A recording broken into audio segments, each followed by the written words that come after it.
ଗଣନା ପୁସ୍ତକ 4 ପର୍ବ। ଅନନ୍ତର ସଦାପ୍ରଭୁ ମୂଷା ଓ ହାରୋନଙ୍କୁ କହିଲେ, ତୁମେମାନେ ଲେବୀର ସନ୍ତାନଗଣ ମଧ୍ୟରୁ କହାତ ସନ୍ତାନମାନଙ୍କର ବଂଶ ଓ ପିତୃଗୃହ ଅନୁସାରେ 30 ବର୍ଷ ବୟସ୍କ ଠାରୁ 50 ବର୍ଷ ବୟସ୍କ ପର୍ଯ୍ୟନ୍ତ ଯେଉଁମାନେ ସମାଗମ ତମ୍ବୁରେ କାର୍ଯ୍ୟ କରିବାକୁ ସେବକ ଶ୍ରେଣୀଭୁକ୍ତ ହୁଅନ୍ତି ସେମାନଙ୍କୁ ଗଣନା କର। ସମାଗମ ତମ୍ବୁରେ ମହାପବିତ୍ର ଦ୍ରବ୍ୟାଦିର ରକ୍ଷା କହାତ ସନ୍ତାନଗଣର ସେବା ଅଟେ।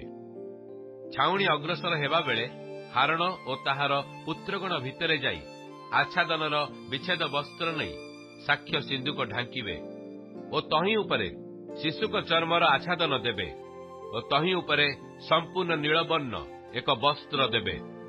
ତହିଁ ଉତ୍ତାରେ ତହିଁର ସାଙ୍ଗି ଲଗାଇବେ। ଅନନ୍ତର ସେମାନେ ଦର୍ଶନୀୟ ରୋଟିର ମେଜ ଉପରେ ନୀଳବର୍ଣ୍ଣ ଏକ ବସ୍ତ୍ର ବିଛାଇବେ ଓ ତହିଁ ଉପରେ ଥାଳି ଓ ଚମସ ଓ ଗଡୁ ଓ ଢାଳିବା ପାତ୍ର ସକଳ ରଖିବେ ଓ ତହିଁ ଉପରେ ନିତ୍ୟ ରୋଟି ରହିବ।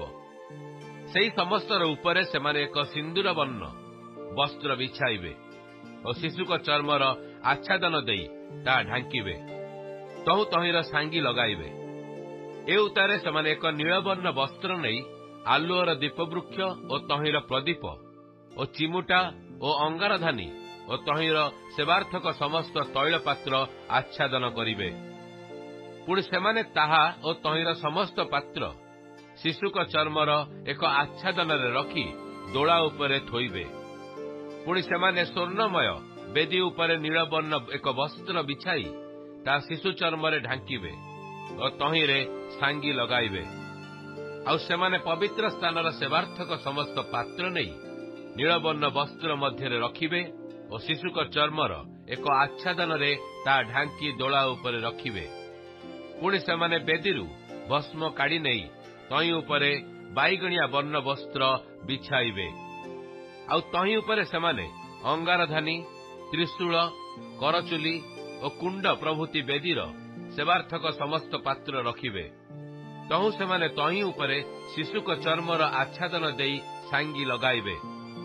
ଏହି ରୂପେ ଛାଉଣି ଅଗ୍ରସର ହେବା ବେଳେ ହାରଣ ଓ ତାଙ୍କର ପୁତ୍ରଗଣ ପବିତ୍ର ସ୍ଥାନ ଓ ପବିତ୍ର ସ୍ଥାନର ସମସ୍ତ ଦ୍ରବ୍ୟ ଢାଙ୍କିବାର ଶେଷ କଲା ଉତ୍ତାରେ କହାତ ସନ୍ତାନଗଣ ତାହା ବହିବା ପାଇଁ ଆସିବେ। ମାତ୍ର ସେମାନଙ୍କର ମୃତ୍ୟୁ ଯେପରି ନ ହୁଏ ଏଥିପାଇଁ ସେମାନେ ପବିତ୍ର ସ୍ଥାନ ସ୍ପର୍ଶ କରିବେ ନାହିଁ। ଏହା ହିଁ ସମାଗମ ତମ୍ବୁରେ କହାତ ସନ୍ତାନଗଣର ଭାର ହେବ। ଆଉ ସମସ୍ତ ଆବାସର ଓ ତନ୍ମଧ୍ୟ ସ୍ଥିତ ସମସ୍ତ ଦ୍ରବ୍ୟର ଓ ପବିତ୍ର ସ୍ଥାନର ଓ ତହିଁରେ ସ୍ଥିତ ସମସ୍ତ ଦ୍ରବ୍ୟର ତତ୍ତ୍ୱାବଧାନ ଅର୍ଥାତ୍ ଦୀପାର୍ଥକ ତୈଳ ଓ ଧୂପାର୍ଥକ ସୁଗନ୍ଧି ଦ୍ରବ୍ୟ ଓ ନିତ୍ୟ ଭକ୍ଷ୍ୟ ନୈବେଦ୍ୟ ଅଭିଷେକାର୍ଥକ ତୈଳ ଏସବୁର ତତ୍ତ୍ୱାବଧାନ କାର୍ଯ୍ୟ ହାରୋନଙ୍କ ପୁତ୍ର ଇଲିଆସର ଯାଜକର ହେବ। ଅନନ୍ତର ସଦାପ୍ରଭୁ ମୂଷା ଓ ହାରୋନଙ୍କୁ କହିଲେ, ତୁମ୍ଭେମାନେ ଲେବୀୟମାନଙ୍କ ମଧ୍ୟରୁ କହାତ ବଂଶୀୟ ଗୋଷ୍ଠୀକୁ ଉଚ୍ଛିନ୍ନ କର ନାହିଁ। ମାତ୍ର ସେମାନେ ମହାପବିତ୍ର ସ୍ଥାନର ନିକଟବର୍ତ୍ତୀ ହେଲାବେଳେ ଯେପରି ନ ମରି ବଞ୍ଚନ୍ତି ଏଥିପାଇଁ ତୁମ୍ଭେମାନେ ସେମାନଙ୍କ ପ୍ରତି ଏରୂପେ କରିବ। ହାରଣ ଓ ତାହାର ପୁତ୍ରଗଣ ଭିତରେ ଥାଇ ସେମାନଙ୍କ ପ୍ରତ୍ୟେକ ଜଣକୁ ଆପଣା ଆପଣା ସେବାରେ ଓ ଭାର ବହନରେ ନିଯୁକ୍ତ କରିବେ। ମାତ୍ର ସେମାନେ ଯେପରି ନ ମରନ୍ତି ଏଥିପାଇଁ ସେମାନେ ପବିତ୍ର ସ୍ଥାନ ଦେଖିବା ନିମନ୍ତେ 1 ନିମିଷ ପର୍ଯ୍ୟନ୍ତ ଭିତରକୁ ଯିବେ ନାହିଁ।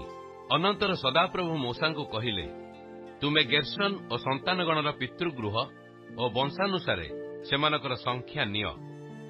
30 ବର୍ଷ ବୟସ୍କ ଠାରୁ 50 ବର୍ଷ ବୟସ୍କ ପର୍ଯ୍ୟନ୍ତ ଯେଉଁମାନେ ସମାଗମ ତମ୍ବୁର କାର୍ଯ୍ୟ କରିବା ନିମନ୍ତେ ସେବକ ଶ୍ରେଣୀଭୁକ୍ତ ହୁଅନ୍ତି ସେମାନଙ୍କୁ ଗଣନା କର। ସେବା କରିବା ଓ ଭାର ବହିବା କାର୍ଯ୍ୟ ମଧ୍ୟରେ ଗେର୍ଶନୀୟ ବଂଶର ସେବା ଏହି। ସେମାନେ ଆବାସ ଯବନିକା ସକଳ ଓ ସମାଗମ ତମ୍ବୁ ତହିଁର ଆଚ୍ଛାଦନ ଓ ତହିଁର ଉପରିସ୍ଥ ଶିଶୁ ଚର୍ମର ଛାତ ଓ ସମାଗମ ତମ୍ବୁର ଦ୍ୱାରର ଆଚ୍ଛାଦନ ବସ୍ତ୍ର ଆଉ ପ୍ରାଙ୍ଗଣର ପରଦା ସକଳ ଓ ଆବାସର ଓ ବେଦୀର ଚତୁର୍ଦିଗ ସ୍ଥିତ ପ୍ରାଙ୍ଗଣ ଦ୍ୱାରର ଆଚ୍ଛାଦନ ବସ୍ତ୍ର ଓ ତହିଁର ରଜ୍ଜୁ ଓ ତହିଁର ସେବାର୍ଥକ ସମସ୍ତ ଦ୍ରବ୍ୟ ବହିବେ ଓ ସେସବୁରେ ଯେ ଯେ କାର୍ଯ୍ୟ କରିବାକୁ ହୁଏ ତାହା ସବୁ କରିବେ। ହାରଣ ଓ ତାଙ୍କର ପୁତ୍ରଗଣର ଆଜ୍ଞାନୁସାରେ ଗେର୍ଶନର ସନ୍ତାନଗଣ ଆପଣା ଆପଣା ଭାର ଓ ସେବା ସମ୍ବନ୍ଧୀୟ ସମସ୍ତ କର୍ମ କରିବେ। ଆଉ ତୁମ୍ଭେମାନେ ରକ୍ଷଣୀୟ ବୋଲି ସେମାନଙ୍କ ସମସ୍ତ ଭାରରେ ସେମାନଙ୍କୁ ନିଯୁକ୍ତ କରିବ। ସମାଗମ ତମ୍ବୁରେ ଗେର୍ଶୋନୀୟ ସନ୍ତାନମାନଙ୍କର ବଂଶର ଏହି ସେବା। ପୁଣି ସେମାନଙ୍କର ରକ୍ଷଣୀୟ ହାରଣ ଯାଜକର ପୁତ୍ର ଇଥାମର ହସ୍ତଗତ ହେବ। ଏ ଉତ୍ତାରେ ତୁମେ ମରାତି ସନ୍ତାନଗଣର ବଂଶ ଓ ପିତୃଗୃହ ଅନୁସାରେ ସେମାନଙ୍କୁ ଗଣନା କରିବ। 30 ବର୍ଷ ବୟସ୍କ ଠାରୁ 50 ବର୍ଷ ବୟସ୍କ ପର୍ଯ୍ୟନ୍ତ ଯେଉଁମାନେ ସମାଗମ ତମ୍ବୁରେ କାର୍ଯ୍ୟ କରିବା ନିମନ୍ତେ ସେବକ ଶ୍ରେଣୀଭୁକ୍ତ ହୁଅନ୍ତି ସେମାନଙ୍କୁ ଗଣନା କରିବ। ପୁଣି ସମାଗମ ତମ୍ବୁରେ ସେମାନଙ୍କର ସମସ୍ତ ସେବାକର୍ମ ସମ୍ବନ୍ଧୀୟ ଏହି ଭାର ସେମାନଙ୍କର ରକ୍ଷଣୀୟ ହେବ। ଆବସର ପଟା ଓ ତହିଁର ଅର୍ଗଳ ଓ ସ୍ତମ୍ଭ ଓ ଚୁଙ୍ଗି ସକଳ ଓ ପ୍ରାଙ୍ଗଣରେ ଚତୁର୍ଦିଗସ୍ଥ ସ୍ତମ୍ଭ ଓ ତହିଁର ଚୁଙ୍ଗି ଓ ମେଖ ଓ ରଜୁ ଓ ତହିଁ ସମ୍ବନ୍ଧୀୟ ସମସ୍ତ ଦ୍ରବ୍ୟ ଓ କାର୍ଯ୍ୟ ତୁମେମାନେ ସେମାନଙ୍କର ରକ୍ଷଣୀୟ ଭାରର ଦ୍ରବ୍ୟାଦି ନାମ ଦ୍ୱାରା ନିରୂପଣ କରିବ। ସମାଗମ ତମ୍ବୁରେ ମରାରୀ ସନ୍ତାନମାନଙ୍କର ବଂଶର ସମସ୍ତ ସେବା ସମ୍ବନ୍ଧୀୟ ଏହି କାର୍ଯ୍ୟ। ଏହା ହାରଣ ଯାଜକର ପୁତ୍ର ଇଥାମର ହସ୍ତଗତ ହେବ। ଅନନ୍ତର ମୋଶା ଓ ହାରଣ ମଣ୍ଡଳୀର ଅଧିପତିଗଣ କହାତୀୟ ସନ୍ତାନମାନଙ୍କର ବଂଶ ଓ ପିତୃଗୃହ ଅନୁସାରେ ସେମାନଙ୍କ ମଧ୍ୟରୁ 30 ବର୍ଷ ବୟସ୍କ ଠାରୁ 50 ବର୍ଷ ବୟସ୍କ ପର୍ଯ୍ୟନ୍ତ ଯେଉଁମାନେ ସମାଗମ ତମ୍ବୁରେ କର୍ମ କରିବା ନିମନ୍ତେ ସେବକ ଶ୍ରେଣୀଭୁକ୍ତ ହେଲେ ସେମାନଙ୍କୁ ଗଣନା କର। ତହିଁରେ ସେମାନଙ୍କ ବଂଶାନୁସାରେ ଗଣିତ ଲୋକ 2750 ଜଣ ହେଲେ।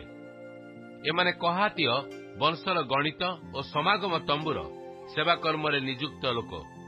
ମୋଶାଙ୍କ ପ୍ରତି ସଦାପ୍ରଭୁଙ୍କ ଆଜ୍ଞାନୁସାରେ ମୋଶା ଓ ହାରଣ ଏମାନଙ୍କୁ ଗଣନା କଲେ। ପୁଣି ଗେର୍ଶୋନର ସନ୍ତାନଗଣ ମଧ୍ୟରେ ଯେଉଁମାନେ ଆପଣା ଆପଣା ବଂଶ ଓ ପିତୃଗୃହ ଅନୁସାରେ ଗଣାଗଲେ, ଅର୍ଥାତ୍ 30 ବର୍ଷ ବୟସ୍କ ଠାରୁ 50 ବର୍ଷ ବୟସ୍କ ପର୍ଯ୍ୟନ୍ତ ଯେଉଁମାନେ ସମାଗମ ତମ୍ବୁରେ କର୍ମ କରିବା ନିମନ୍ତେ ସେବକ ଶ୍ରେଣୀଭୁକ୍ତ ହେଲେ, ସେମାନେ ଆପଣା ଆପଣା ବଂଶ ଓ ପିତୃଗୃହ ଅନୁସାରେ ଗଣାଯାଆନ୍ତେ 2630 ଜଣ ହେଲେ। ଏମାନେ ଗେର୍ଶୋନ ସନ୍ତାନଗଣର ବଂଶରେ ଗଣିତ ଓ ସମାଗମ ତମ୍ବୁର ସେବାକର୍ମରେ ନିଯୁକ୍ତ ଲୋକ। ମୋଶା ଓ ହାରଣ ସଦାପ୍ରଭୁଙ୍କ ଆଜ୍ଞାନୁସାରେ ଏମାନଙ୍କୁ ଗଣନା କଲେ।